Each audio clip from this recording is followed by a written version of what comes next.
Fantastic. Thank you. Georgina, thank you so much. Thank you guys so very, very much. You've been extraordinary with your support and helping to make sure that all this has happened. Thank you for the invitation by you and by Karen SPTAC. Thank you so much for your leadership and for all that you've done to keep us organized and make sure that we're trying to provide the best learning experience possible for all.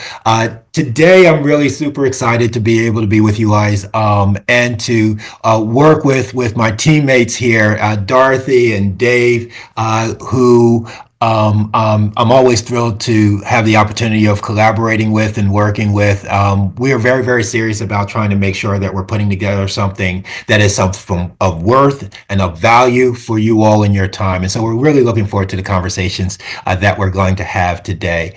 I will get started, but I wanted to provide just a bit of an opportunity just in case you may have come on to the last training maybe a little late, or you might not have been to the last training. This was one of my first opportunities of inviting Dorothy to participate with the training that we've done. So I'd like to provide an opportunity for Dorothy to introduce herself. And for those of you who don't know Dave Closson, I don't know, there may be 3 or 4 in the country that don't know this guy yet. But I want to provide an opportunity for my colleagues to introduce themselves. So Dorothy, we'll start with you. But you're on mute, sis. Off to a good start. So, awesome. Thank you, Carlton. And nice to see some faces that we saw on the first session. My name is Dorothy Chaney, and I am a proud consultant with Carlton Hall Consulting. But I also work, in addition to supporting Carlton's efforts, I also have been working in this field a little over, I'm going to say close to 30 years at this point, and have worked all over the country and have the opportunity to work internationally supporting the efforts of coalitions, primarily in substance use prevention. And so I'm really excited about this conversation because I've done the role of coalition director, and I'm actually playing the role of coalition director for 2 more months until my local coalition gets up and running. But I've been a provider of technical assistance at the national level and also at the state and the regional level for many, many, many years. And it's really good work. It's a little bit different than being direct service provider. And so I'm really excited to talk about all of that stuff today as we continue the conversation. Just 2 quick things. A little bit about me, my background. I have an adult education master's degree in community development. I'm a displaced Canadian. And prior to really starting to work in coalitions, I was the state executive director for Mothers Against Drunk Driving.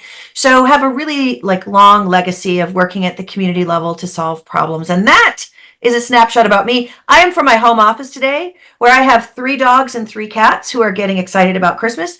So I just always use that because you just never know who could show up on my shoulder or start barking. So I apologize in advance for the misfits that call themselves my pets. So thank you, Carlton. You got it, sis. You got it, sis.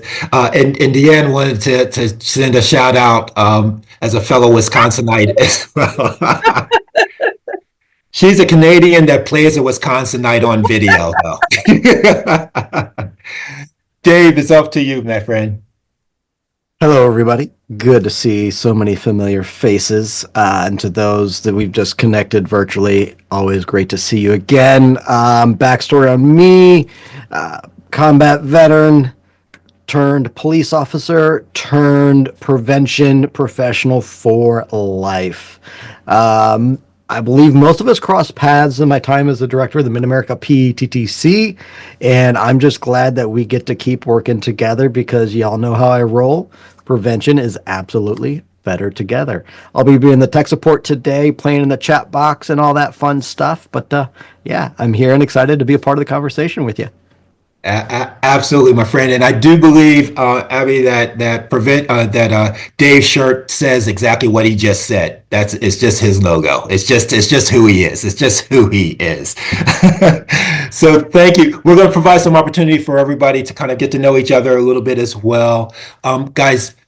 I'm really excited about this conversation because you all are my folks. Anybody that's willing to spend a couple of hours the week before Christmas talking about how we can get better at providing technical assistance, y'all are my people. I'll just tell you that right now. So just to be able to have some conversation with respect to kind of what is it that we're doing and how are we doing it and how we might be able to do it better is kind of the way this is structured. I am going to begin sharing my screen so we can get into the PowerPoint part of this, but we're going to have some opportunities to work with each other. So let me do that part and hold on. Let's see. I'm working with a couple of things here, guys. I just want to make sure that we're good. I think we're okay. I think we're okay. Terrific, terrific, terrific. So with that, I want to thank everybody for allowing us to get started with respect to this. Yes, indeed, we're going to be dealing with providing effective TA, looking at this from an equity kind of perspective and standpoint. We're going to provide some tools and some tactics for us to be able to kind of work through and deal with. And so I'm really looking forward to being able to provide this conversation for you all. I'm going to encourage everyone. You're going to get as much out of this as you put into this as well. There's going to be opportunities for us to converse via the chat. Feel free to unmute yourself anytime during the conversation. If you have questions or if you have a thought or a comment, feel free to be able to do this. This is a smaller group, so we actually have some opportunity to be a little more informal, a little less formal with respect to this, which I really, really do appreciate. And so I'm really looking forward to engaging with you all throughout this process. And so with that, this is kind of the disclaimer that we all have. Anything that I say that's really messed up and just kind of out of bounds, just blame me. Don't blame SAMHSA. All right. That's kind of what this is all about. We're going to be able to kind of work through this. And again, feel free, utilize all the tools there with the Zoom to be able to do this. But this is kind of just really free flowing. Feel free to unmute yourself at any given time when you want to engage with us. So you've heard from us. I'd like to start off with just a little bit of an activity, if you don't mind. Dorothy and Dave, if you don't mind, just kind of monitoring the chat. I want to start this off with a quick little activity, if you don't mind. I'm going to ask you to look at this picture, look at this illustration of a shirt, and think of it as a real shirt. If this was an actual shirt, how many holes are you seeing? And what I'd like you to do is I'd like to just put your answer in the chat.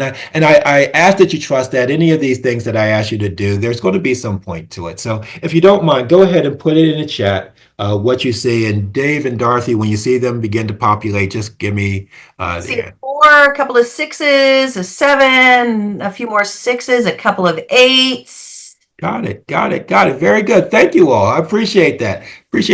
I'm not certain if we're all kind of looking at the same shirt or not.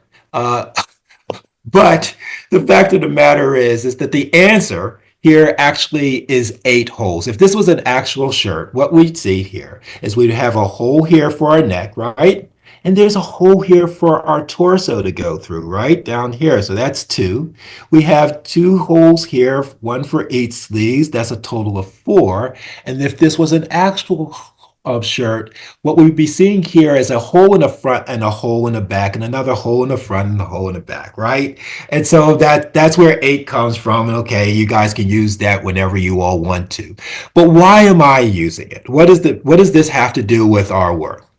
In a very real sense, training and technical assistance delivery for me is just this. There's an old saying that says you can't actually solve a problem until you can first truly see that problem. And for me, what we do as technical assistance providers for the communities that we serve is just that. We help them to see the problems truly, so that they might be able to then solve those problems. And whether we're talking about federal grant opportunities, the Department of Justice, or those that we're closer and more closely familiar with, such as the Drug-Free Community Support Program, or the Strategic Prevention Frameworks Partnerships for Success, or any of these either federal or state grant efforts, We are truly trying to help them see the problems appropriately so that we might be able to bring adequate responses to those issues and to those challenges. That's the role we play, right? And so what I'd like to ask you is I'd like to ask you all to answer this question. And what I'm going to do is I'm actually going to stop sharing, but I'd like, because I'm going to go through and we're going to do a quick activity here where we're going to introduce ourselves. But I like in your response, just give us your name, share with us kind of where you are working or who you're supporting, however you'd like to do that. And then in just a couple of words, what does technical assistance actually mean to you? And so let me go ahead and stop sharing my screen. Come on, and if you all are willing to, those of you who are willing to come on with us, and Abby, I'm not sure, you may have some technical issues, but we'll find out. This is part of the reason why we do this, but I'm going to go through each one. And so I'm going to do this kind of in a stacking method. I'm going to start off with Deanne. I'm going to go from Deanne to Chad and then to Ariel. But I'll start off with you, Deanne. Go ahead, please. All right. I'm glad to be here. Deanne Armstrong, Prevention Advisor for the Kansas Prevention Collaborative, working with DECA and provide support and TA across the state of Kansas, but I work remotely from the state of Wisconsin. So I'm close to Waukesha area. And technical assistance is about empowering and equipping those that we're serving with what they need to be able to accomplish what they need to accomplish. Okay, cool. I'll accept that. That's great. Appreciate that. Chad, Ariel, and then Abby.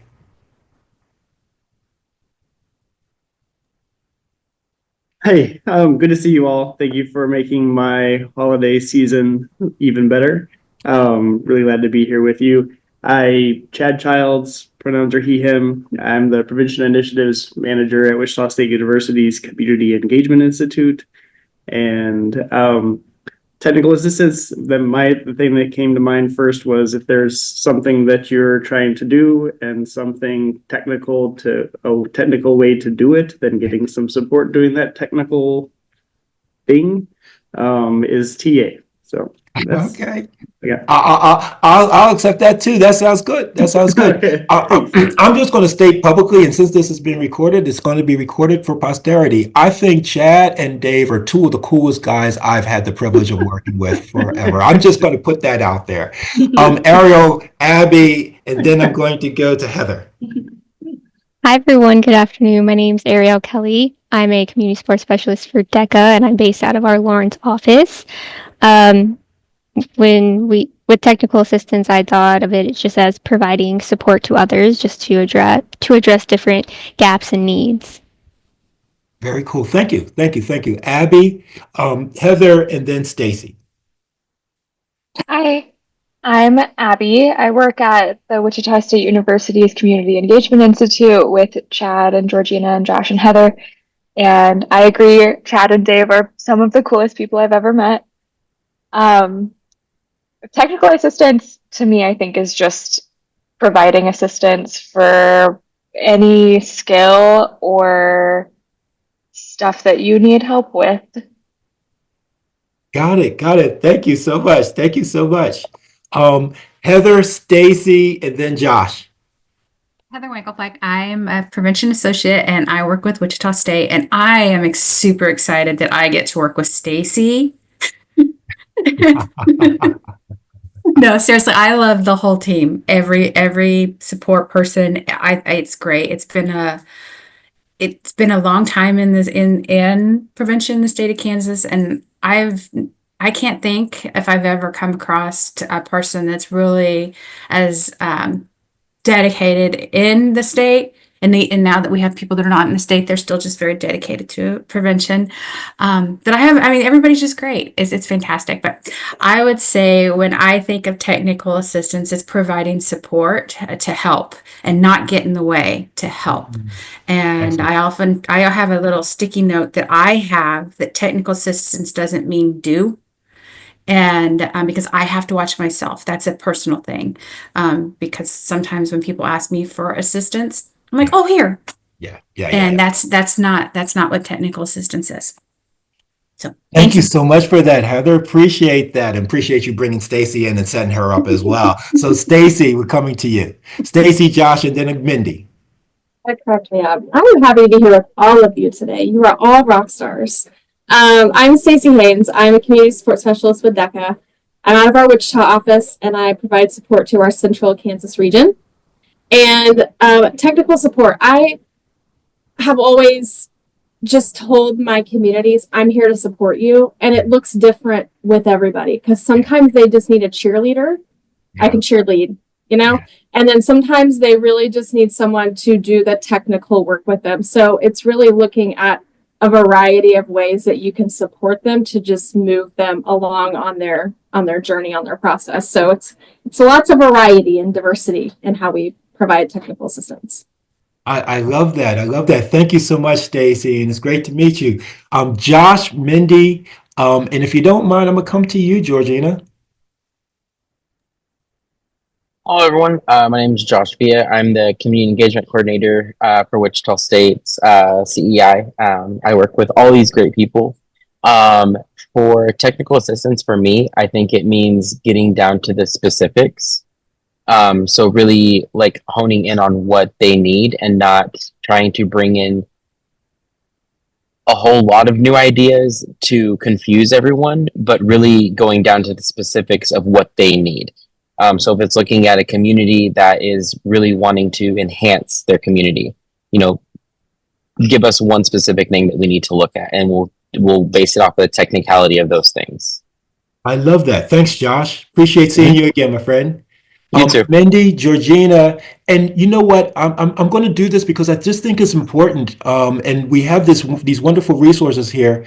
Karen, I'm going to ask you to think about it as well. I'm going to come to you, Dorothy and Dave. I'd love to hear your thoughts as well on these two pieces. All right. So Georgina, Karen, Mindy. Mindy, then Georgina, then I'm going to set up the team. Okay, can you guys hear me okay? We can hear you and see you. You look wonderful. Well, I've been on several meetings this morning and my internet, the office internet's lagging really bad. So, and even just early, so I just joined by phone and have ear things in, and I haven't used these before, so I'm old. I don't do TA radio, no, I'm teasing. So my name is Mindy McCorkle, and I am a community support specialist with DECA out of the Southeast Kansas region. I'm in the Pittsburgh office. When I very first heard technical assistance, my mind automatically went to like IT stuff, and that is not it at all. You know, I'm thinking computer. I'm like, oh my gosh, I can hardly do earbuds. So, but I look at it as empowering coalitions, and like Stacy mentioned, sometimes they just so they know that they are okay, and they. Oops, sorry. But it is helping them and guiding them, and not really hand-holding, but like giving, a hand up and not a handout, but watching them grow and providing them with, resources that can help them flourish in their coalitions and community. Mindy, thank you so much for that. And yes, we can see you and we can hear you, and you're well. Thank you so much. Okay, good. Thank you. Georgina, Karen. Hello. So yes, I work with the CEI group. We are pretty cool, but I actually appreciate all of you guys. I feel I feel a lot of gratitude to work here with you all and see your faces. And in that same work, I think both in this position and in previous positions I've had, what I find technical assistance to be more so is I try to consider the word empowering, because I'm not providing power necessarily. I'm just helping acknowledge it maybe. And so with a lot of youth that I've worked with in the past and even now in this position, I think the way I provide technical assistance is to help realization of what that power is, where their strengths are, and what they do well. That way, we're coming from an empowered perspective at whatever we're trying to divide and conquer and succeed in. And so that's my answer. Thanks. I love that. Thank you so very, very much for that. Karen and Dorothy. Good question. I think it's about, I think technical assistance is about helping to expand the capacity of of people where they are in terms of their lived experience, their professional experience, and helping them to use new knowledge to plan and implement prevention more effectively. Got it. Thank you. Thank you. Thank you. Dorothy. Love this question. I actually took some notes as folks were answering. One that particularly is a note to me is TA doesn't mean do. And that is one of the things, like I just wrote that down. It's going to be a sticky on my computer. There's two things that really have guided my path over the years in doing TA. One is seeking first to understand. And I know that if all of us are TA providers, have you ever noticed that you ask 3 questions of the coalition and what they think they need is usually not what they need, or they've answered the question themselves? So it's seeking first to understand. And then the other piece is meeting people where they are. And I love what you said, Georgina, because you know what, like oftentimes I feel like people find the answers themselves. It's just our role is sort of to help them unpack it and just sort of figure out how it fits for where they are. Love that. Thank you so much, Dorothy. And again, one of the coolest people on the planet. She did herself no justice in her introduction of herself. She's really, really great. Dave, please, if you have anything more that you want to add to the conversation, you've done so much. Can I just say D, all the above? But to expand upon that, my frame of mind or paradigm as it relates to technical assistance is about helping, supporting those we serve, improve their knowledge, their skills, their systems, their abilities to achieve a specific goal. Yeah. Got it. Remarkable. Thank you all for that. And thank you for allowing me to take the time to go through that, because it really is an amalgamation of all of the things that we just shared, right? And what I have kind of really come to in my own profession, experience with respect to this, is that technical assistance has always been about helping either that individual or that organization or that agency or that community identify and take the next step wherever it is that they are. And and that's helped me as I've kind of worked through the variety of things. And it's helpful in understanding that I have this mantra that I've grown used to using, where it says, it's not about what I can say, it's about what they need to hear. Right. So we have a lot of information. We have a lot of knowledge. We have a lot of tools. Right. But if I start throwing around, risk factors and protective factors and frameworks and all of these kind of logic models and all of these kind of things without a consideration for a lot of the things that you all shared, how many of you have seen those folks with their eyes and they start to glaze over and you're not reaching them? Part of what I really love about this couple of hours that we have to spend with each other is that we could get to do a really deep dive with respect to kind of what does TA delivery mean within the context of understanding culture, equity, disparities, and how we might be able to use these tools, be aware of these tools. So we're going to talk about some tools. Yes, we're going to introduce some tools, but this really is a conversation of us as a team of TA providers.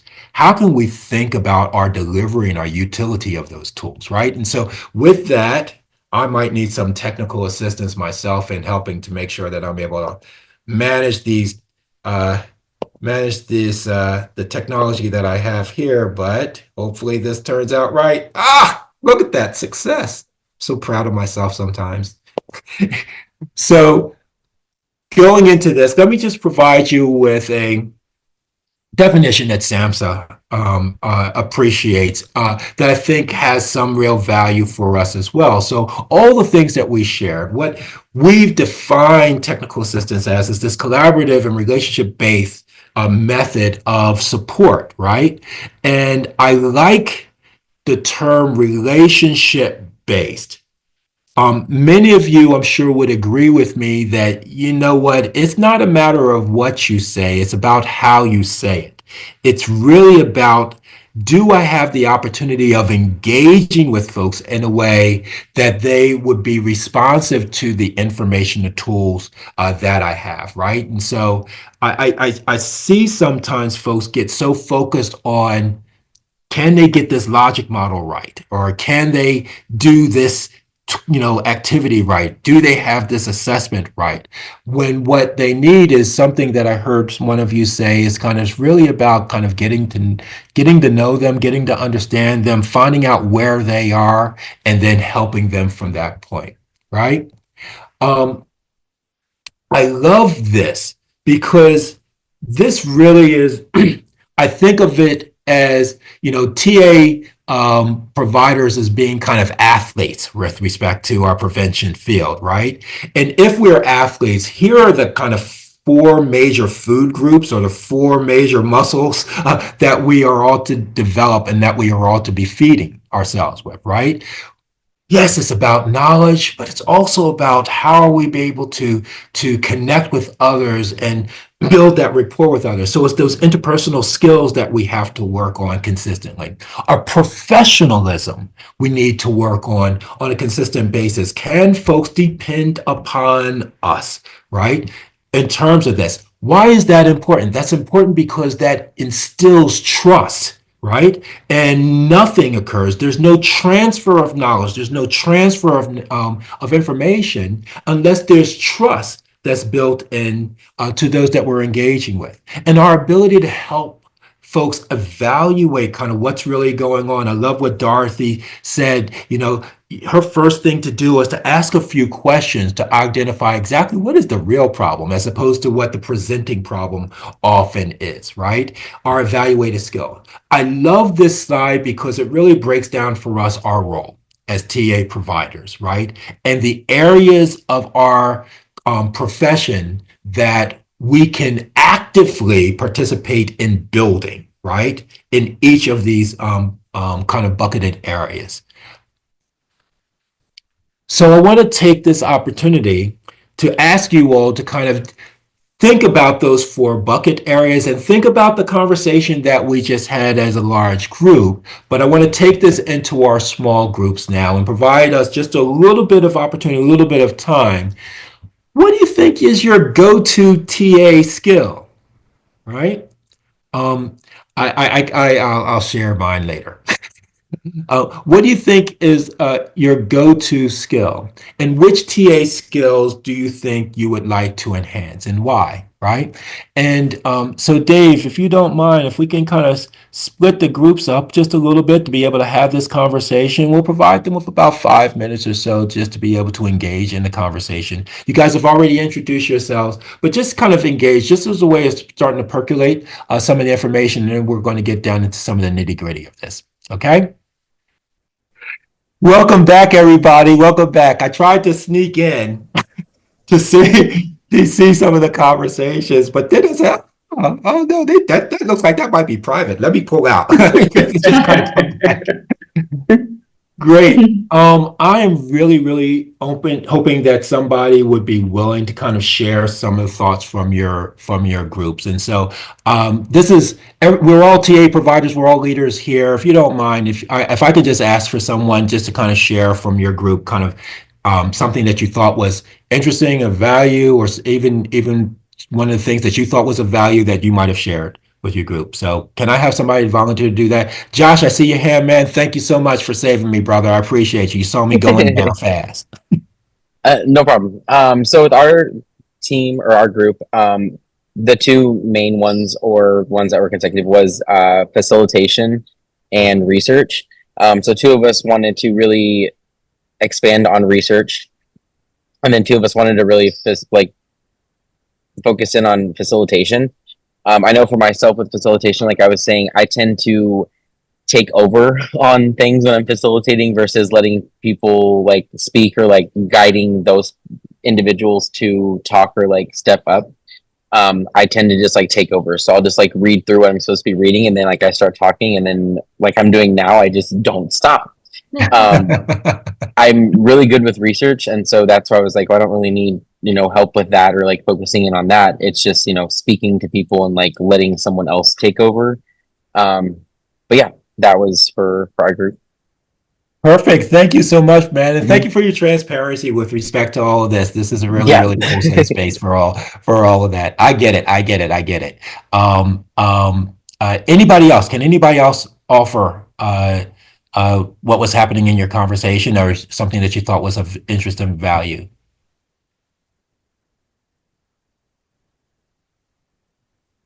Can I have somebody else share, please? Here, I can share. So some of the people in our group talked about listening and how that kind of almost trumped the collecting and analyzing the data because they liked listening to the anecdotal data of the communities. I found myself working remotely now. I depend more upon the data to get to know the communities and to listen to what's happening in the communities through the data. So that was, you know, a little interesting.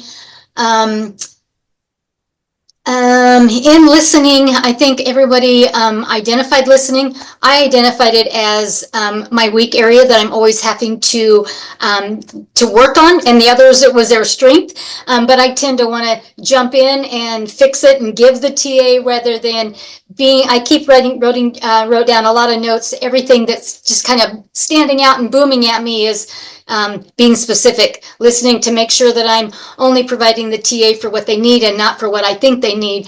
But since we provide training and TA, we do see their documents, and so we do kind of analyze and already know what they need sometimes. So, and another interesting thing that came up that one of them mentioned in our group was, even though it isn't on the list, that one of the strengths is being able, when you listen, to make sure you listen to their successes and building on the successes. That was a strength that's really been helpful for her recently. I love that. I love that. Thank you so much. Thank you both.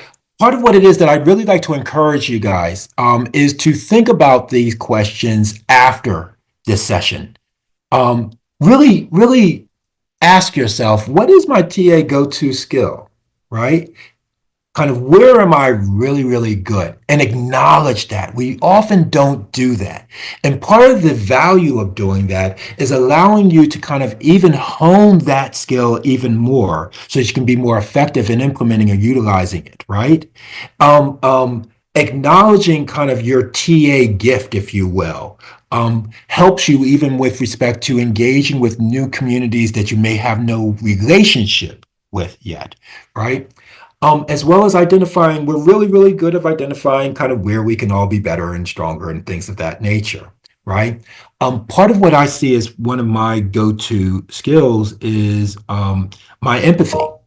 I am really, really, I highly value allowing folks to kind of know that I see them, if that makes sense, and to work from that frame so that we can then move towards these tools that I think could be of help and some values. Because very often the tools are completely foreign to those that I'm trying to engage with them, right?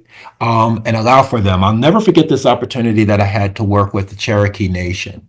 It's one of my first times working with that nation, and in the midst of it, and I was always kind of concerned. Here I am. I'm this African American. I'm this brother from Philly, right? I'm a real good Eagles fan, right? And that kind of thing. All of that kind of stuff, blah, right? And that kind of thing. And I was working with them, and it's kind of right at the beginning of the whole notion where we're really trying to promote the strategic prevention framework and introduce the concepts of that and introduce the concepts of logic modeling and those kind of things. And I remember speaking to this group, right?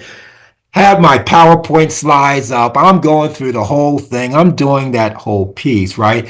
And I can see their eyes just like they're just sitting there, you know? And they will nod very politely, but you know when folks are nodding politely, right? Kind of like Chad's doing now. He's nodding politely to me right now, right? But I remember seeing that, and what I did is I turned the PowerPoint off. I just turned it off and just sat there and said, hey guys, let's just have a conversation. Let's just talk, right? And we then engaged, and we had one of the most kind of meaningful, fulfilling, kind of engaging conversations. And one of the elders came afterwards and he says, you know what? When you did that, you became Indian. And he meant that, and I took that as the highest compliment with respect to that piece. And I share that only to say, identifying kind of where your strengths are, identifying the things that you're naturally good at, and being able to hone that is part of what it is that we're wanting to do with respect to that.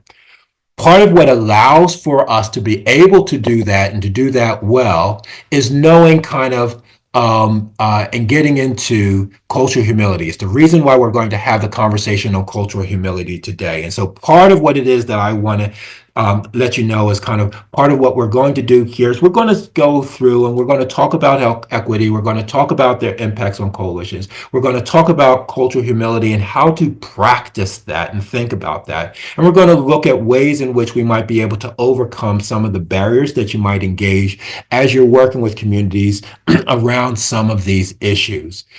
The roadmap follows some of the same content that we went over last time, but we're going to talk about it from a different perspective. We're going to talk about it from the perspective as being a TA provider today. And so we're going to work through all of that. And so with respect to that, hopefully you guys remember the conversation that we had during our last session on cultural humility, right? And you might recognize and remember that we talked about cultural humility as being distinct from cultural competence, which is what we often kind of talk about and which is kind of embedded within the context of the delivery of the strategic prevention framework. Some of you will recall that we had a conversation around bias. We talked a little bit about, I utilized the Walkman, the invisible Walkman analogy in terms of kind of helping us to kind of think about our role with respect to practicing cultural humility.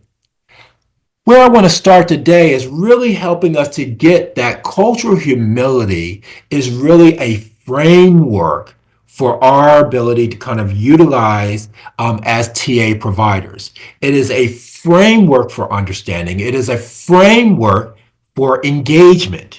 Right? And if we think about cultural humility from that context, then it's not just merely kind of this new skill that I'm developing, but it's also this way, this access towards providing more effective technical assistance, right?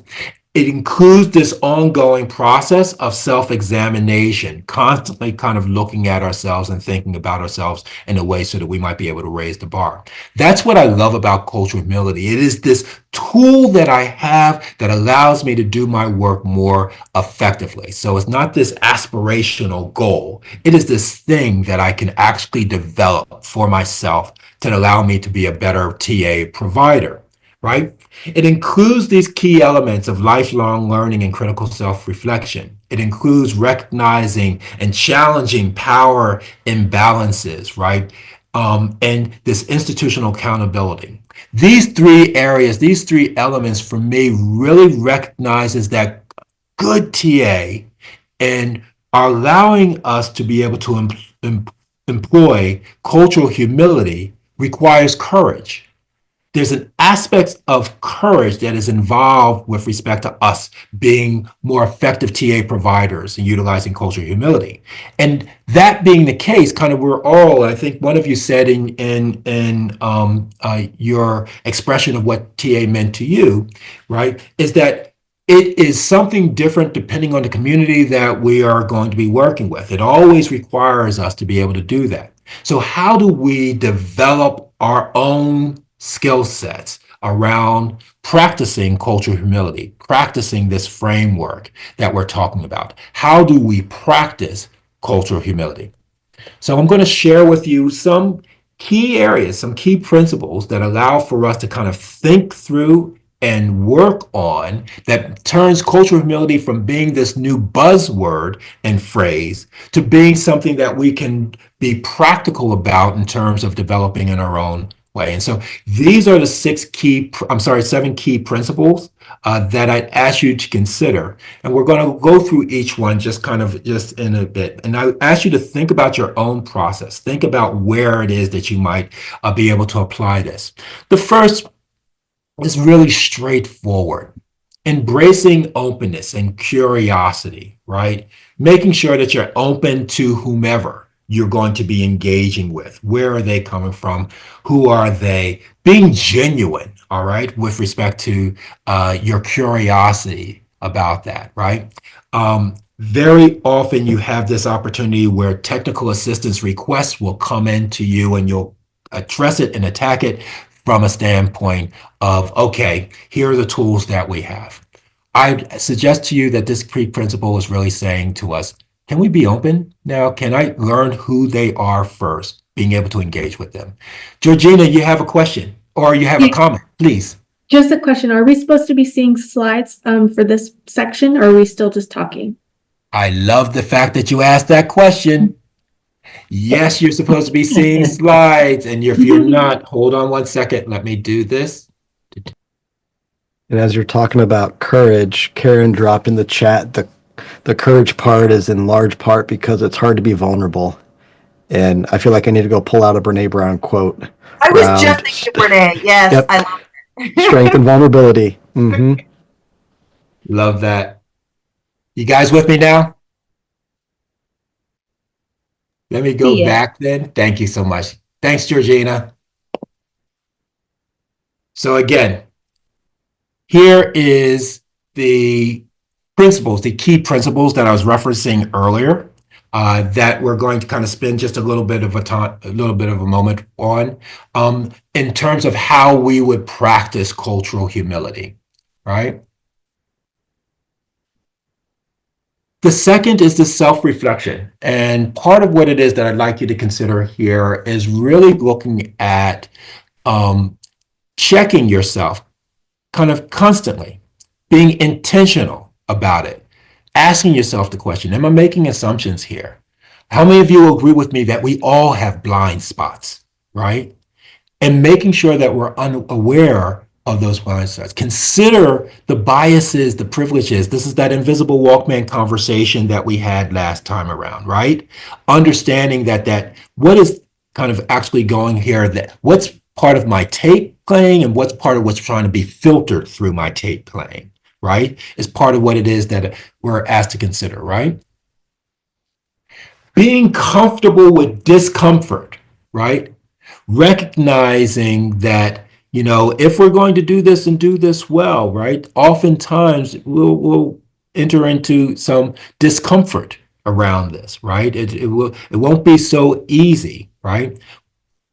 Not being afraid of that, embracing that, understanding that that's part of the space in which you are standing as a TA provider, right?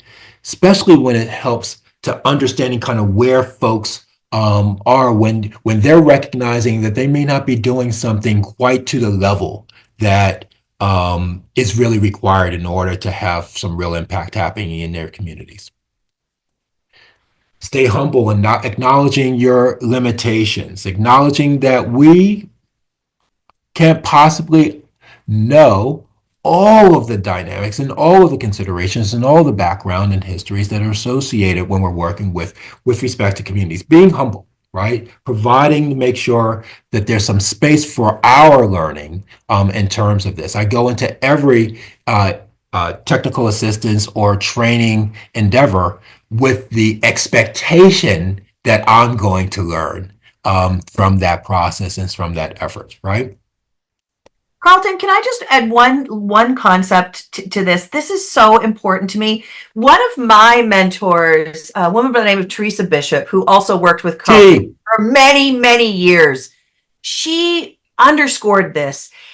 And I think about providing TA, and I also think about that concept of translating like really difficult concepts.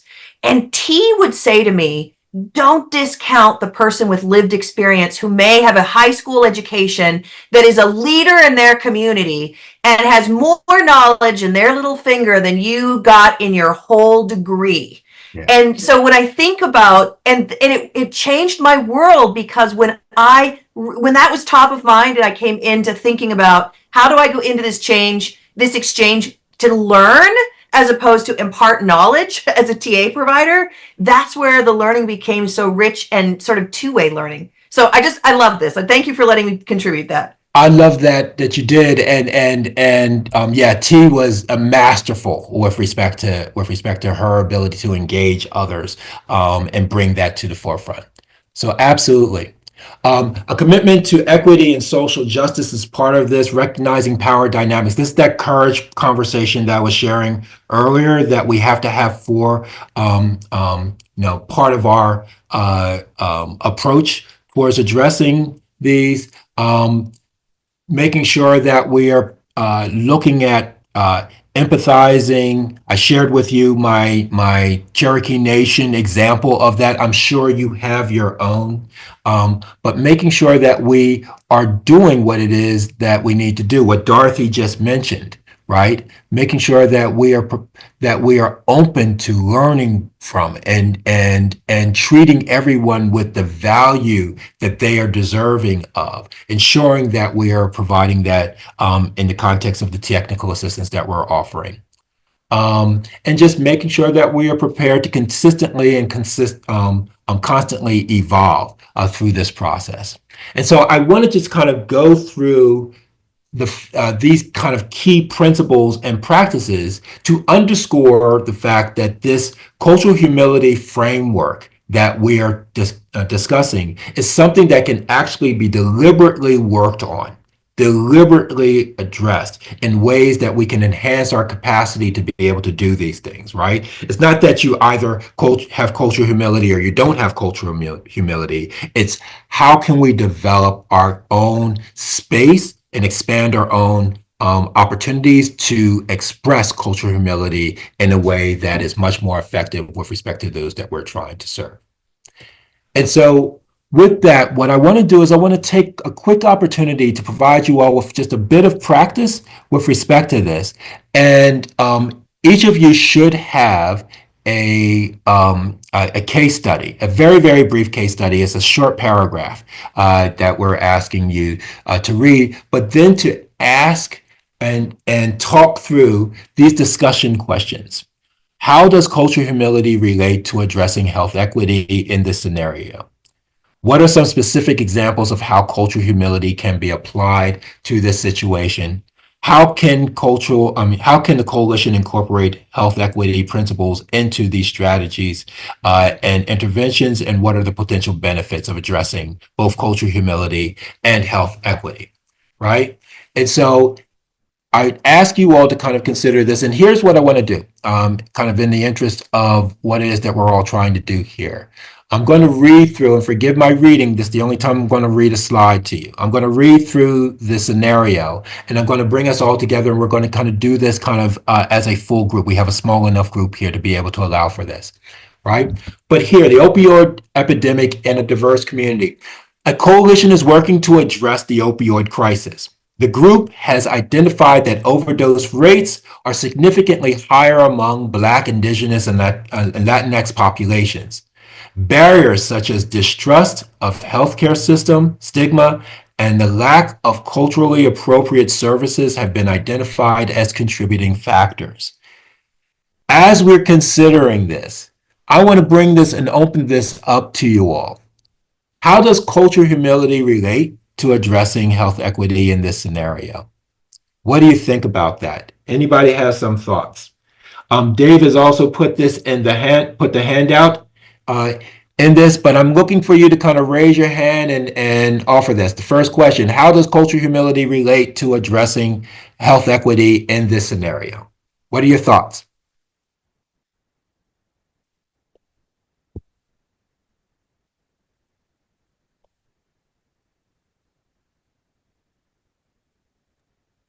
I think for me, as a white person, I don't have the expertise for these communities, and so I feel like the first step in cultural humility is realizing and recognizing that I'm not the person who's going to be able to solve the opioid crisis in these communities. Okay.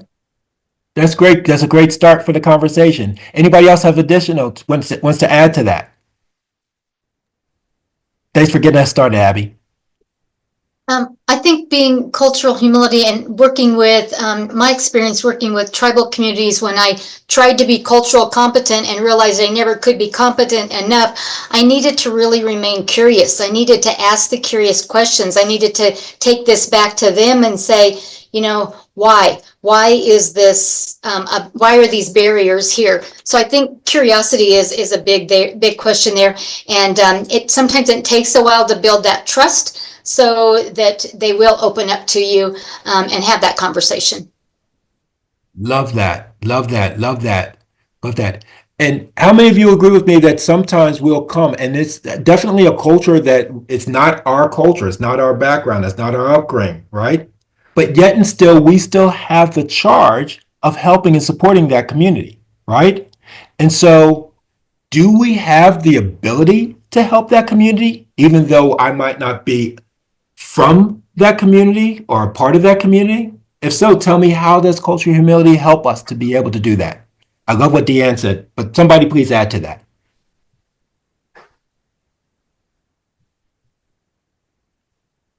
I think with me, I always try to think, I don't have this solution, but I have the process as far as how we can walk through and potentially find a solution. And so trying to remember that lots of times they don't want the solution I have to offer because I don't have it.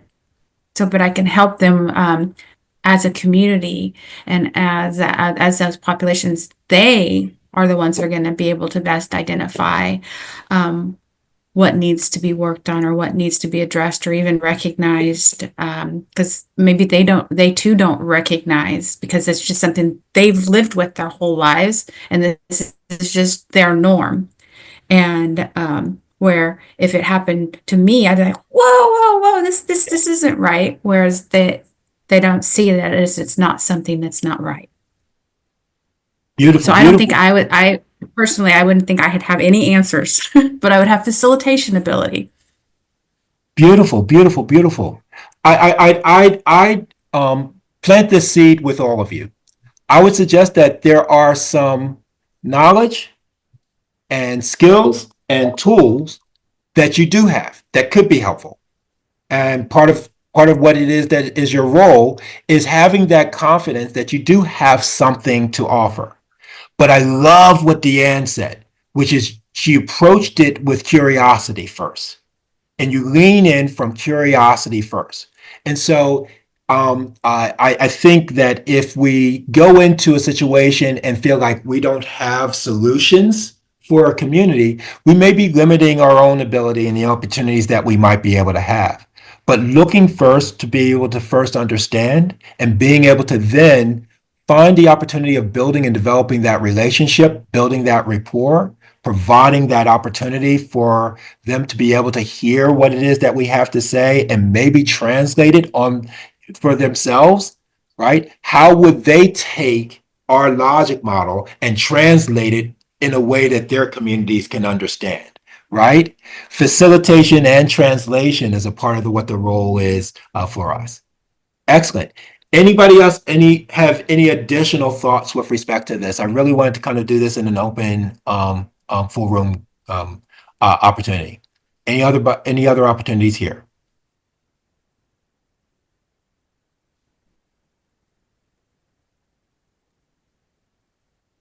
Thank you, Georgina. So is it okay if I talk? Please.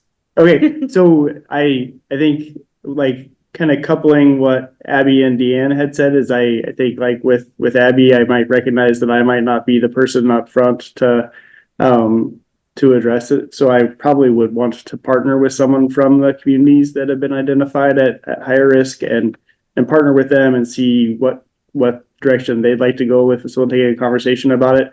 I think my default probably would be if this case study barriers such as distrust of the healthcare system, stigma, and lack of culturally appropriate services, my default would be, how do we get these folks to trust the healthcare system better? Or how do we get these folks to get more culturally appropriate services provided for them? And so I think that's a little bit, that probably is not the best way to go. That's one option. But I think another option might be, because they distrust these other systems, what other resources might they be able to turn to support addressing the opioid crisis? So some of that, catching what my default would be and deciding not necessarily to go that way, but see what other ways they'd like to go. I love that. Thank you, Chad. Appreciate that. Just kind of to be able to kind of help us to understand some of these potential strategies that we have, and to make sure that what we do is we take and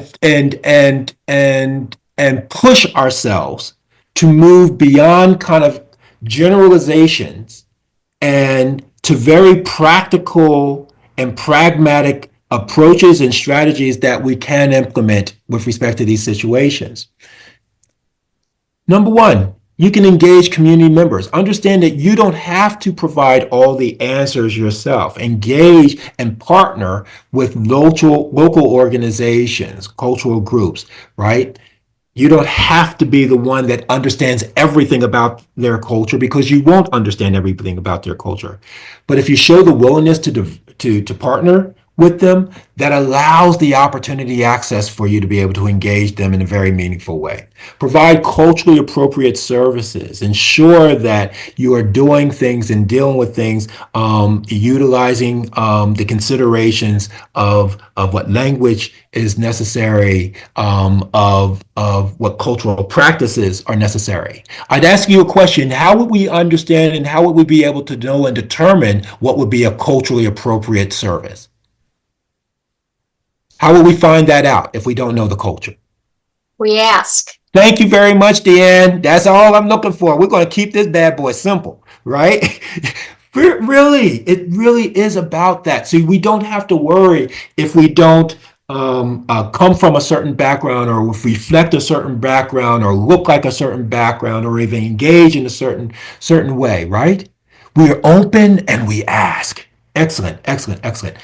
And be willing to have the courage to advocate for policies, right, that are going to be able to be, as Georgina mentioned, empowering to those communities, right, in ways that matter. And we promote cultural understanding throughout, right?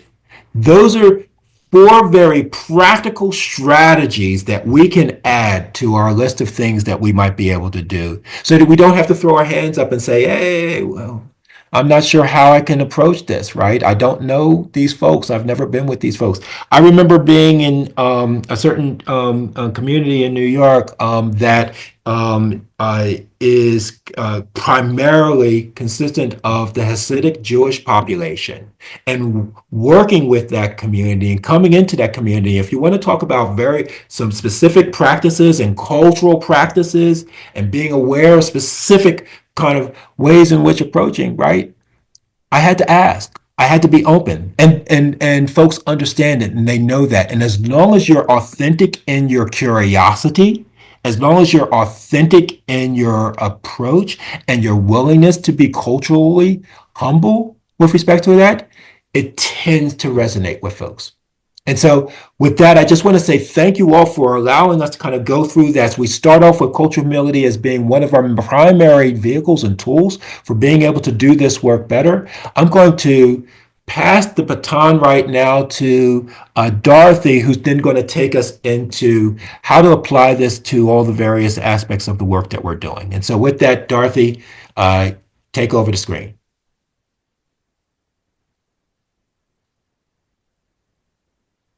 You might be on mute. I am on mute, and I was asking, can you see my slides now? We can. Awesome. Okay, awesome. Wonderful.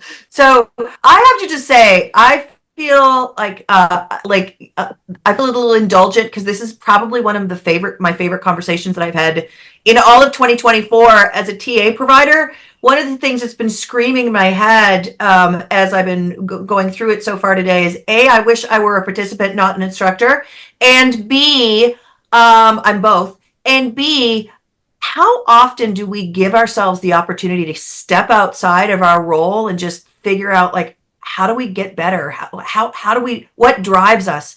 And there's nothing more challenging to me as a TA provider than working with coalitions and communities to be comfortable talking about health equity and health disparities. And so I think about this in two levels. And I have to say, I'm a white woman from Canada. I grew up in a very homogeneous community. When I walk into communities where I'm not the majority, I don't feel comfortable. I've had to learn how to sort of have these conversations about cultural humility and about equity, understanding my position as a white woman with privilege and power. And I also have to understand that I need to learn to broker these conversations with other folks who are uncomfortable with some of these conversations. I don't know if that makes sense to folks or not, but it's taken me a long time to even feel comfortable as a white woman talking about equity and health disparities.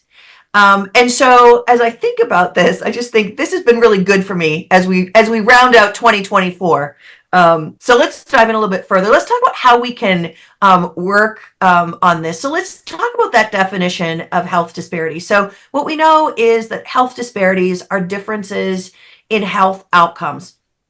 And I have to go back to the slide, like 4 slides ago, Carlton, when we were talking about that case study, and we were talking about the communities that had distrust of the healthcare system. And I remember thinking, there's a book that is on my must-read list, and it was by Linda Villarosa, and my partner's a journalist. He actually interviewed her. And the book is called Under the Skin. And if you haven't had it on your reading list, when I think about the distrust of the healthcare system, I think about Linda Villarosa's book about Under the Skin, where it really talks about the fact that health outcomes for African Americans, and in this book, African American women, are worse than white women. They can have the same education, they can have the same access to healthcare, but the way our systems have been developed, the way our systems have been built is, if you're an African American woman, you are going to die younger and sicker. It doesn't matter all of the other factors. And so that is going to feed into the distrust of the healthcare system. So when we think about health disparities, we need to look at what are those health outcomes and what are those populations, but also what are those systems upon which our communities are built that are perpetuating those health disparities. And so we also need to look at those social determinants or social drivers of health. If there's one thing as a practitioner for the last bazillion years, working with a strategic prevention framework, is I have a lot of resources for assessment, capacity planning, implementation, evaluation. That loosey-goosey concept in the middle of cultural competence, I have struggled to find tangible resources around cultural competence. We're getting a little bit better, but it almost feels like it was a bit of an add-on and we're going to put it in the middle. And it's so, as a TA provider, I was always sort of struggling with what is cultural competence and how do we really support communities in understanding that. But competence isn't even the right term, because competence implies a destination. It implies that we arrive at competence. And really, it's not. It's really that we have to practice what Carlton walked us through, cultural humility, which is a process of lifelong learning. And so as TA providers, how do we we have to understand cultural competence, but how do we infuse this sort of cultural humility lens? And how do we, from the very get-go, as we're looking at our data, as we're building our capacity, as we're implementing and developing our plans, how do we have an eye towards equity at absolutely every phase of the work? And I can tell you, as a practitioner, I'm still developing this skill. And every time I work with a community, I learn something more that helps me then take it to the next community. And I'll share a quick example. I was working with the Hmong community in Milwaukee, not far from Waukesha again, last year. And we were working on the opioid issue, and we were developing a simple community survey for the Hmong community, and we had to translate it. And so we came up with what we thought was a beautiful community survey, Carlton. We were proud of our questions until we tried to translate it. And the representatives from the Hmong community said, these questions don't work for us because there's no word in the Hmong language for drug. It's medicine. So we had to completely change the way we framed the questions to be meaningful to that particular community.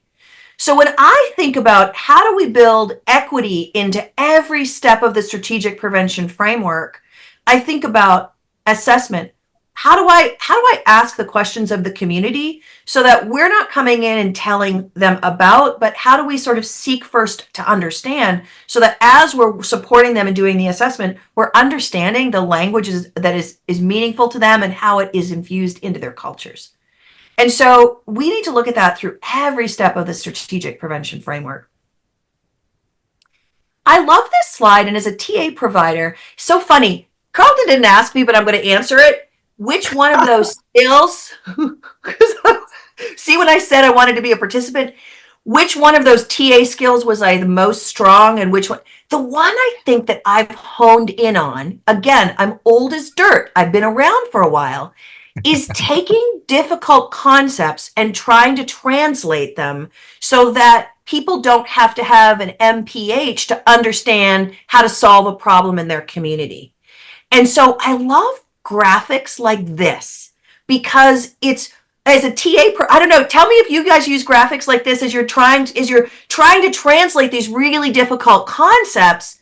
This is a great way of talking about what is equity versus equality, all these terms. Well, equity is that if we give everybody the same thing, you know what? This person in the wheelchair isn't going to be able to, get on this. We have to provide everybody what they need. Yes, a good infographic is worth an MPH. I'll tell you, a good infographic is worth 2 MPHs in the bush. That's what I'm going to say. And so I love using these with communities and with coalitions, especially when we're tackling really difficult concepts like equity.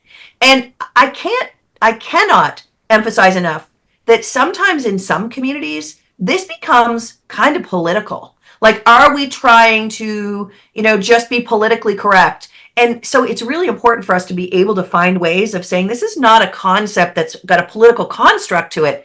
These are conditions in our communities that are causing people to live sicker and die younger or have chronic diseases. And for us to be effective in our communities, we first need to name, like Carlton says, name and frame the problem so we can address the problem. And so I love a good infographic too, Josh, thanks.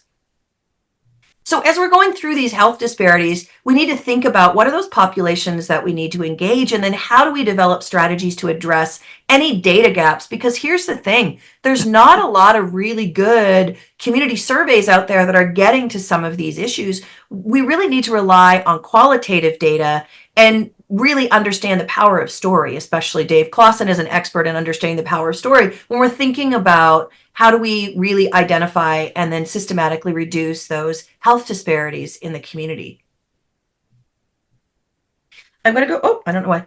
So there's a lot of common challenges when we're thinking about communities. I'll never forget this. This was my own community. This was in 2010. I'll never forget it. I was a coalition director and I was doing strategic planning. Now I live in a very sort of rural place in Wisconsin. There's a lot of diversity here. It doesn't look like necessarily on first blush there is. We were doing strategic planning and I wanted to draw a community map. And I said, let's talk about some of the populations that live in our community of Marshfield. And the police chief says in front of the entire group, we've got no diversity here, Dorothy, we're all white. And I thought to myself, oh dear, ouch, there's some work to do. But I also need to understand that as a TA provider, when I go into some communities, that's the prevailing attitude, is there is no diversity here. And so that's one of the challenges is how do I even know that a community is ready to talk about health disparities? Or coalitions may say, Dorothy, I can barely keep up with the grant deliverables we've got now. Now you're asking us to do more to talk about equity. Or how do I focus on which population? And the sub question to that is, we don't want to marginalize anyone, or we don't want to create tokenism. How do we engage a community in a meaningful way? And so, and in some communities, the numbers are so small, how are we going to be able to measure change, or how do we even measure the disparities? I'd love to hear from you guys as TA providers. What are some successes or challenges? Let's talk about successes first that you've had in your own work or in providing TA in working to identify populations experiencing health disparities. Whoops, I'm going to go. Whoops, my slides are. I'm going to read what Stephanie said. I also think it's important to embrace this, that sameness is not the goal. We are different. I love that, Stephanie. And that's okay. It's about, in this work, the ability to accept and embrace the fact that we are different. And so therefore being mindful in working with communities, how we learn, embrace, and ask what works for them, taking off our sameness lens. I love that, Stephanie. You just won the day. I love that. So I'd love to hear some successes that you've had in providing TA or in your own work in identifying and engaging populations that are experiencing health disparities.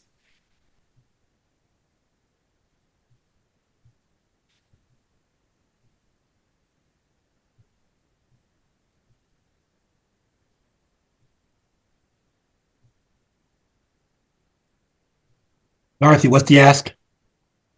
What successes have folks had in their own work in the gray bubble in working to identify and engage populations experiencing health disparities?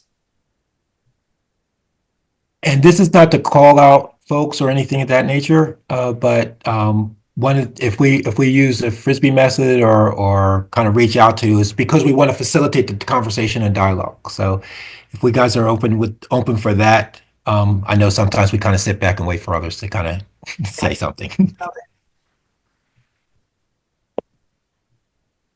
Dorothy, you mind if I do some of that?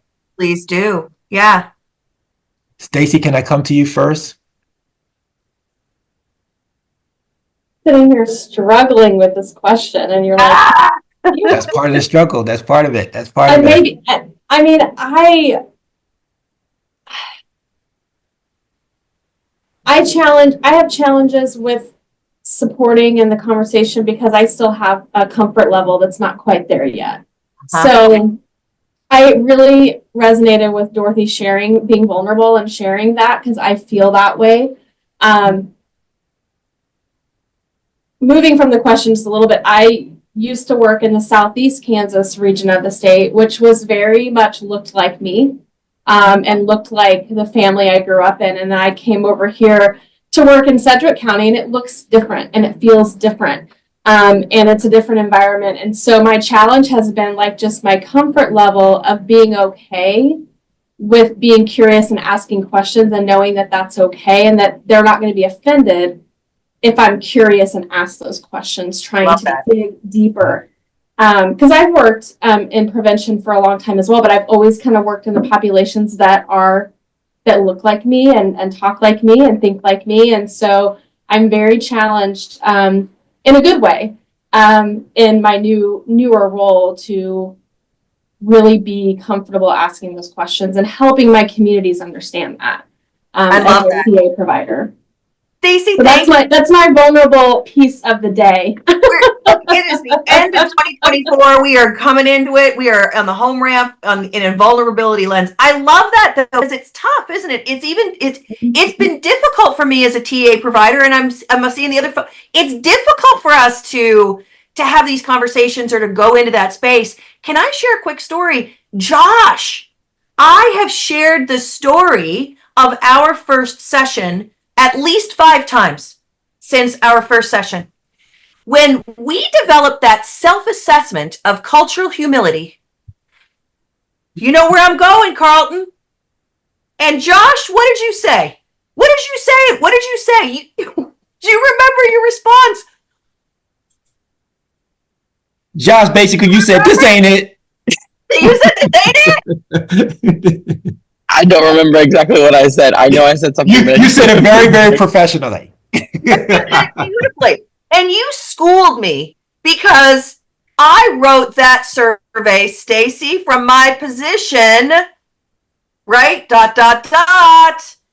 So we are lifelong learners, but here's the thing. I actually, Josh, was doing another training, an in-person training, a state level training, and we were talking about culture, and I said, I need to pull out this survey. But you know what I did? I told the story of Josh first, and I said, this is the instrument that was developed from my position. And so look at the instrument through your lens and let's have a conversation. And the conversation was so much better and rich. And Stacy, guess what? You know how the Grinch's heart grew a few sizes? That day, to use a Christmas reference, Carlton. So that day, my comfort level in talking about issues of culture as a white woman grew just a little bit that day because Josh schooled me on how to frame something in a way that is going to not just represent my perspective, but is going to be meaningful to other perspectives and lived experiences. I don't know if that made sense. So Josh, that was my Christmas present from you. I appreciate that. And Stacy, I feel it. I feel it. I'd love to hear from others. Deanne. Dorothy, if I could just add one more thing to that. I think that's exactly the point that Stephanie was kind of pointing us to in her comment, right? It's really about our embracing and understanding that we don't come in with it all, that we need to step back and learn from them, right? As we're delivering and as we're implementing. But when we do that, we don't have to disempower ourselves, right? You don't have to say, well, I don't have anything to offer here. You have plenty to offer, right? I would suggest to you that that's part of what our walkman may be talking to us and saying to us as well, right? And turning that volume down. So it really is about our willingness to be humble enough to be open to the fact that we can learn with and through this process. Thank you. Thank you, Carlton. Deanne. I was just going to say that my experience has been the success is easier when you're working with a whole population group that has disparity. So when I worked with the tribal community, and they were all tribal community folks that I was working with, mainly, it was easier to address their disparities. When I was working with a youth and identifying their disparity, their health disparities, it is, I think, more complicated and difficult when you work with a coalition that's very diverse with a lot of different cultures, and you're having to educate one another, helping them to be humble. So not only will you need to be humble in addressing it, but you have to build the capacity of the coalition members to be humble to embrace one another before you can move forward. I love that. I love that. I love that. Thank you so much. I often think about that before we start saying that we're going to be, we're going to extend, we're going to go out into the community, we're going to embrace all these different cultures and different perspectives. What is the level of comfort and knowledge of our coalition that we're inviting these populations to, right? We want to make sure that we're equipping our coalitions with the skills that they need. And just think, Stacy and I are both TA providers, but we both feel uncomfortable sometimes having some conversations that are making us step outside our comfort zone. Think about the police chief that only, or the superintendent of schools, whoever's coming into these coalition meetings that isn't necessarily in the same space as us. We want to make sure that we give them the time and space to have these conversations and build their skills as we then are also working to bring in populations to the coalition. I love that. I love it. I love it.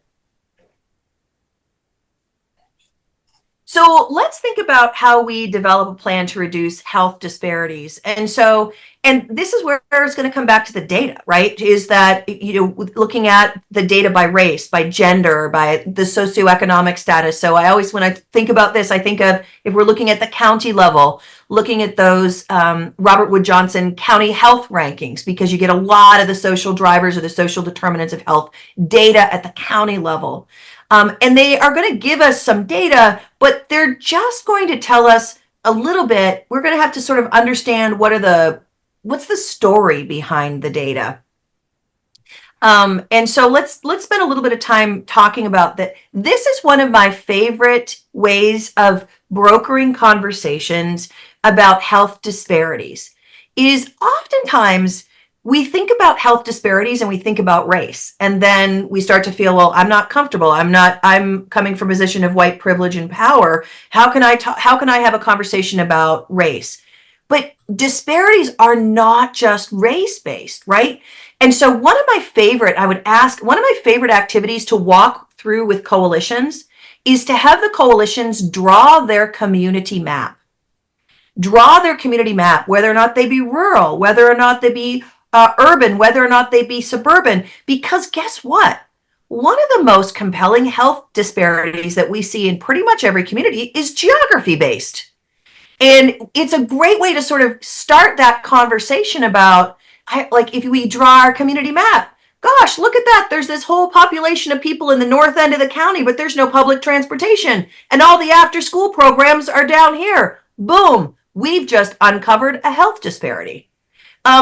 So I'd love to hear a little bit about any health disparities that you either work with or that you see based in geography. Any health disparities based in rural areas that you have uncovered or have worked with or supported folks to address in rural areas, health disparities in rural areas. I live super rural. Yeah. And we have those that live in this big city, and I literally have one stoplight. Literally one stoplight in the entire town. But those that live in the city, and then those that live on the farm, so the rural kids, and the farmers as a whole, there's a very different take, a farmer's perspective, farm family perspective, than the city kids or city families. And I use that lightly because some of them could even be related. But as far as their proximity to health care, their proximity to those resources, and then the acceptance of receiving any type of health care, and heaven forbid mental health care. I mean, that's just not existent, and not even something that most in my rural area see as a need. Rub some dirt on it. Yep. And that's definitely something you hear on the regular. Yeah. There's some really compelling health disparities in rural areas, no question. I was thinking about access to services. You're absolutely right in those rural areas, Heather. I was just working with a community recently where we were working on the opioid issue, and folks that wanted to get into methadone clinics, there's no public transportation, and they're 2 hours away from the closest methadone clinic, which means that there's just really no way for folks, especially if they don't have transportation, to use that pathway to treatment because of that geographic health disparity. Well, in rural hospitals right now, there's a tremendous amount that are closing. And so, we even have our little healthcare facility it doesn't have an on-site doctor. It's all virtual. Yeah. And so then they'll send you to the doctor that's 45 minutes further into town. And then when you get into the city, then there's even, the appointments are just non-existent. So it's putting a burden on, the accessibility is putting a burden on everyone. Yeah. Oh, thank you, Josh. You are talking about when the geography oftentimes goes back to race and ethnicity. And yes, there's levels and layers of disparities. Absolutely. Yes, there's segregation in rural and in urban populations too. Dan, you'll know that one of the most segregated cities in the United States is the city of Milwaukee. There was a documentary written about it. And so I think you're right. Segregation still happens both urban, rural, and suburban. Absolutely. Other thoughts here, Josh? Yes. Dorothy, if I could just piggyback off of what you just shared. I'm looking at the various comments and Josh's comment as well, and it really kind of goes for me back to one of our opening statements to this session that I think you brought to the conversation, and that is really, it's all kind of encapsulated by seek first to understand. Right. these issues exist, these challenges exist, they're very, very real. These kind of potential barriers there are. But the role that we have as TA providers requires us to find a way through those barriers. And I have not found an approach yet that is better than seek first to understand, right? Going in with the knowledge, with the understanding that I have to first go in listening. I have to first go in looking for kind of understanding who it is that I'm working with and what is it that they see and how is it that they see it. And that's just very practical. It sounds oversimplistic sometimes, but it just really is the truth of the way we get some of our work done in these more these areas that require more than simple PowerPoint presentations, if you will, right? Yeah. And so that's part of what it is that I'm kind of getting into and getting out of this. I love that. I love that. And when I think about too the social determinants or social drivers of health, I think I would think about. I'm going to go back to that methadone example because that's a real example that I work with a community, and they're like, well, there's no transportation. Transportation is so big, but we can't solve transportation. Well, guess what? As a TA provider, I don't have a checkbook, and we can't solve the transportation issue in the community. But you know what? The other thing that we haven't said today that's been screaming in my head is there is power in every community. And I think that's the beautiful piece about being a TA provider is we ask those questions and seek first to understand and really help people navigate to find their solutions because there is power. And I'm going to come back to a rural community. This one did happen to be in Wisconsin with the methadone clinic issue. They had no transportation. There was a group of people that wanted to get into treatment using the methadone clinic. And this group knew they didn't have the capacity to create a public transit system. But you know what they ended up doing was mobilizing a recovery support group to drive folks to the methadone clinic every day as volunteers. And so there was a volunteer van. It wasn't even a van. It was somebody's like SUV. They would take it every day and they'd go to the methadone clinic. Did they solve transportation in rural Midwest America? No, but they solved it for that group of people that needed access to the methadone to get them into long-term recovery. And I think that's the other piece too, is that we take these really big problems and we try to figure out what are the actionable steps that this community can do something about, so that we're not going to solve the problems of the world, all these social determinants of health, but what is the local condition in the community that we can help you work through to find a pathway and a solution? And there's all sorts of comments in the chat box, but I'd love to hear from anyone on any thoughts on that. Have you worked with communities to champion some of these social determinants? Deanne, I see you. I'd love to hear. I was just thinking, I grew up in rural Nebraska, and I used to tell people all the time, instead of looking at what you don't have, looking at what you do have, that rural communities know that they need each other. They work together well. I've worked with many that have solved transportation issues by local churches providing, donating their church van, a local auto part or an auto sales that would actually partner with them to provide a rental car for free to help them to. So there definitely is solutions. I just had a conversation yesterday with the community on that same thing, where they had peer navigators and they were using their own transportation. They still are, and their cars are getting 150 miles on them. And they're realizing they got to do something, and they can't afford to buy a new car for them to have. And so we just had the same conversation, and how can they solve that locally? So I love that. I love that. And who was it? I forget who it was, but it was you're sticking with me that when you said earlier, we have the process. We have the process. The community has the solutions. Sometimes our role is to ask those questions and follow that process so the community can find their solutions. And that's the magic of it. Well, I was going to say, Dorothy, this is Stephanie Reinhardt. I apologize. My camera's not working. But I'll pose a scenario. So we have been awarded the SPF PFS grant through SAMHSA, and my focus is on the Hispanic Latina population. Did some data diving, looking at alcohol and marijuana and family community engagement within communities that had higher populations of Spanish speaking and that culture. I think that sometimes, whether it be, like you said, rural frontier, which the majority of them are, also rural and frontier, but finding that champion.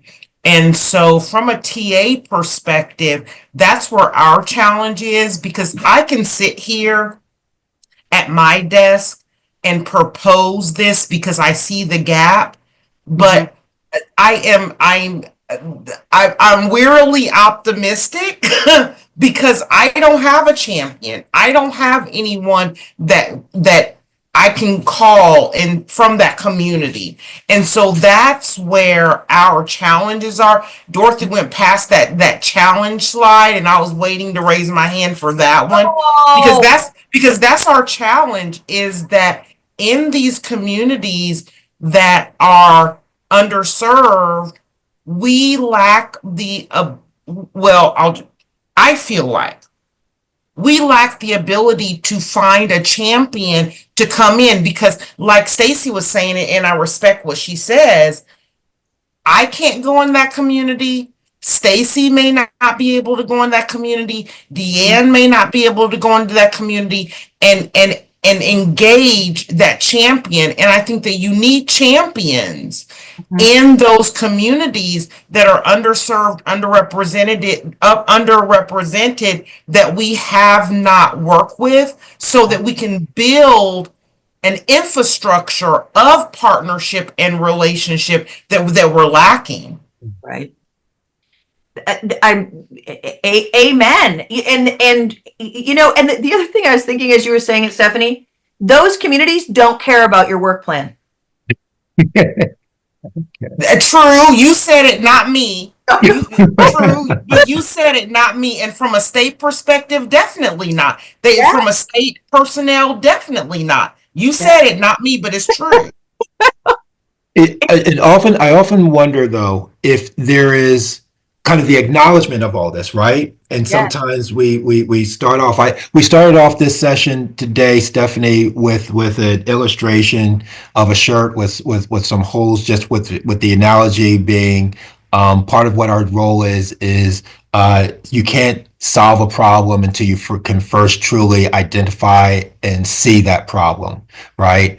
And part of what it is that I think we are identifying is that there is a need to cultivate leaders, right? We may, or champions rather, not leaders, but champions. There might not be kind of up there already raising kind of their signs and their flags or their hands for us. But some of this is just the real work of relationship development and cultivating and nurturing champions in areas that have been underserved, to the point where you then develop and have those allies, is kind of part of what it is that I'm hearing here, that I know and I recognize in other places that we work. I don't know if that resonates with you all or not, but that's part of what I knew I had to do in a lot of the areas that I've worked, that I'm hearing similar things. I love that. I love that. One of my favorite data collection techniques, trust building, relationship building techniques, Carlton's heard me say this, I'm sure I said it in the last session, is 100 cups of coffee. When all else fails, get out into the community and just chat with people and find out what makes them tick. And it's amazing how that starts to build trust, and one conversation begets another and begets another and begets another. Does anybody ever use that technique as they're building trust in communities, or any other techniques to sort of build trust in communities as a place to start to find those folks that may become champions? Would love to hear. See a couple of head nods. I think it depends on the community or population that you're working with. Yeah. I know, like, essentially as a person of color, like if you're going into like minority communities or communities of color, lived experiences is always going to be like a number one factor in order building relationships and trust with those people.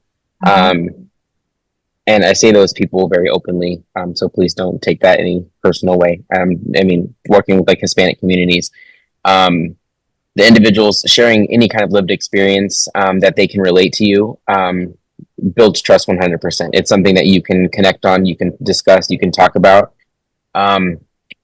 Sometimes it's not even just about building trust, but more about venting and hearing people's thoughts about it.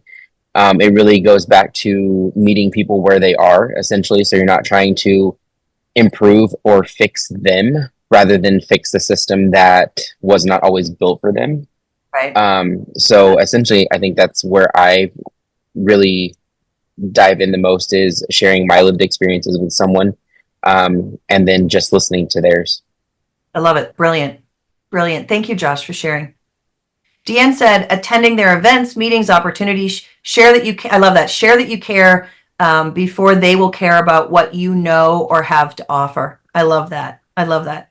Great conversation. There's one last piece that I wanted us to just explore really quickly before we end today. And that is sort of, how do we put this, or how do we support communities and coalitions or agencies to sort of put some four square walls around how to embed this work into your own action plan or work. And so one way to do that, and we shared with you a sample template in the first session, so you've got it, is to develop a disparity impact statement. Now, if you have contributed to or written any grant to SAMHSA, Substance Abuse Mental Health Services Administration, it's required that a disparity impact statement is submitted along with any of those applications. How many folks have you, I'd love to hear from you, have you written or supported a coalition or agency in writing a disparity impact statement? And does your agency use a disparity impact statement?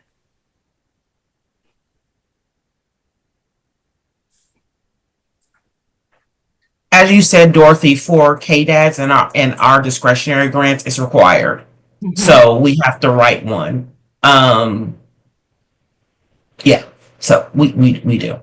Stephanie, are you saying your grantees, those that are applying, has to write a disparity impact statement? No, they have to follow what the state has applied for and the goals and objectives indicated in the disparity statement that, as Dorothy stated, is required that we send to SAMHSA. Right. And you know what I love? So the requirement is a blessing and a curse, right? Like, it's a blessing because we must do it, right? So we're putting the time into it. It's a curse because, is it something that we really are planning to use, or is it just a grant deliverable? And then it becomes like one of those logic models that sits on a shelf that nobody ever uses after they go through a training, right?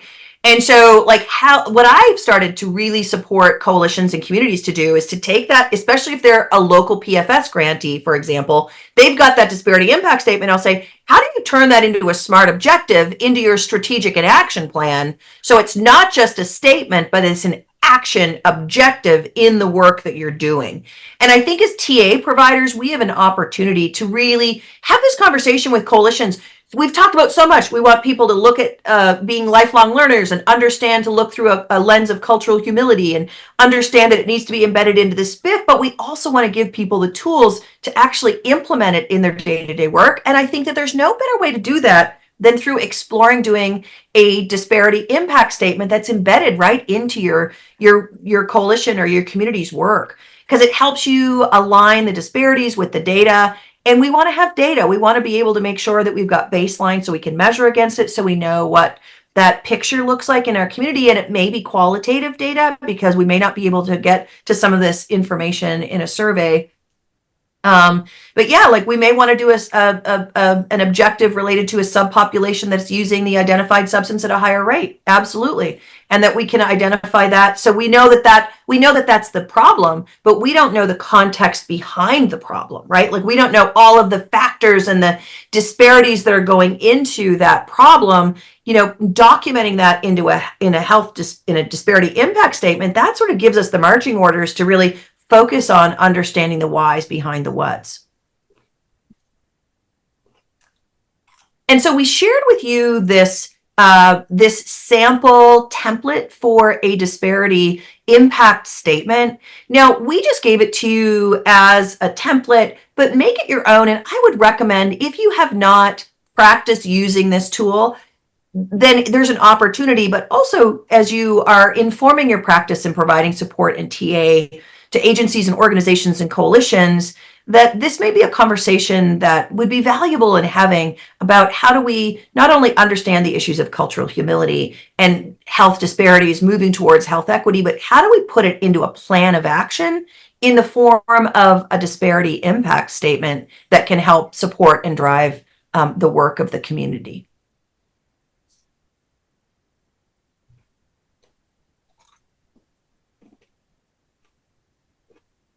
I love this, really, because the outcomes of addressing health disparities is, I love this. Clearing a path for people with special needs clears the path for everyone. We have covered so much over these last 2 sessions. Carlton, I know that you've got a few last thoughts. I'm going to turn it over to folks for any thoughts that they have, but I would love everyone to think about the session that we had today, and if you had the opportunity to be in the session number 1, what's one idea that stands out to you from today's session or the first session, and one action step that you may take based on our discussions today? You want to stop sharing? And we can see Stop everybody. sharing. I want to make sure everyone knows the questions. What is one thing that stood out to you and one action you're going to take? I'm going to do this like popcorn.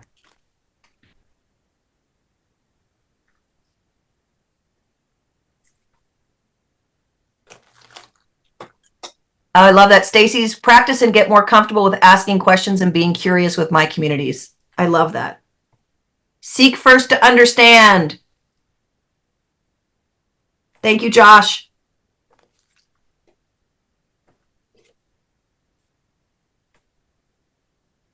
We would love to hear from you if you want to tell us instead of type it. One thing I want to try is the community map, because it's again a visual. Hadn't thought of it that way, and could be just a different way than just telling statistics. And so I really liked that, and I want to see how that might unfold. Love that. I really stuck with the statement, not what I can say, but what they need to hear. I feel that is something I do struggle with. I like to talk. And so it can all get just really blurred and lost in the sauce when I'm pouring a bunch of information it might not be irrelevant in my mind, but it's irrelevant to them. And so it doesn't mean anything. So then if that one thing makes it all irrelevant, then they learn nothing or they got nothing. And then we're at square one. So that's my statement that's sticking with me. And with that, an action I'll take is, I just feel like listening is always going to be the best way to do this work, is listening. And that doesn't always mean just to the words. It could be to the body language, to the like looking at the community's data, because there's stories in that, like Deanne said, and just really wanting to understand rather than providing as if I have a solution that let's all be honest, I don't have. Love that. I love that.